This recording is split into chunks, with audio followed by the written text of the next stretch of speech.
Okay, we're progressing quite nicely now. Got most of the room done. Got about 4 more rows to go. And there's the planks, and there's the edge of the wall. We have to move those bookcases over onto the new floor once I reach over there. But now I want to show you what happens when you cut a board. First you got to measure it. You see that gap between the wall and the edge of the board? Well, we got to cut a board to fit there. This is normal. It's not that difficult. I'll show you how to do it. First you take the next piece, like so, and you see I have to cut this much out, but we don't want to cut here or it won't snap in on the edge here. So what we do is flip it over, like so, right? This is how it should go. But we want to upside down, edge it to a wall, line up the pieces, and then take another board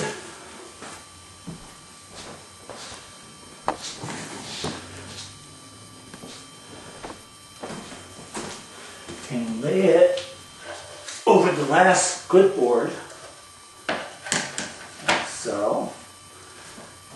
Make sure you line it up properly. You want a nice square cut,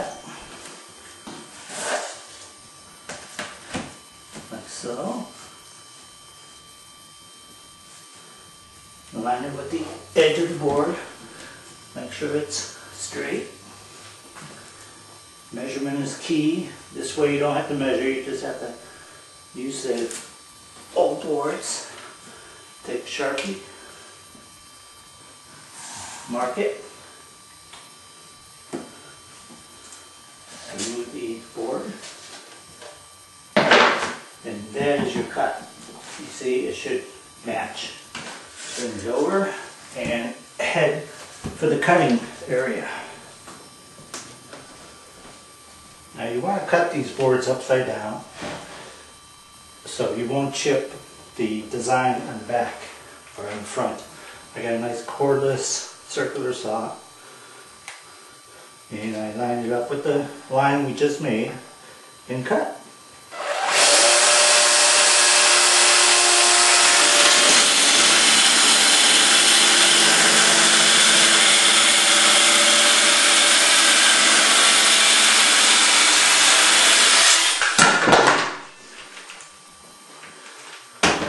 Make sure the sawdust stays away from the area where you're adding boards. This board will be used for the first on the opposite wall. So we bring this over to the end. And we take the board we're going to use, dust it off, and it should pop right in there. Okay, bring it over here. Line it up and snap it. Now you have to connect this board to the board in place. What you do is just give it a little lift, put it in the slot, and work your way down.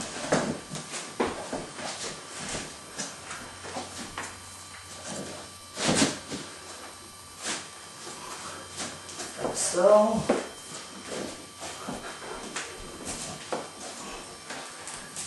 make sure you leave a space between the wall and the flooring, and just push in and pull down, like so. And go all the way down the row. Sometimes you have to use a little force. You hear that snapping? That's a good one. And that is it. Now I just have to keep going and we will soon be done. Okay, the floor is in there completed.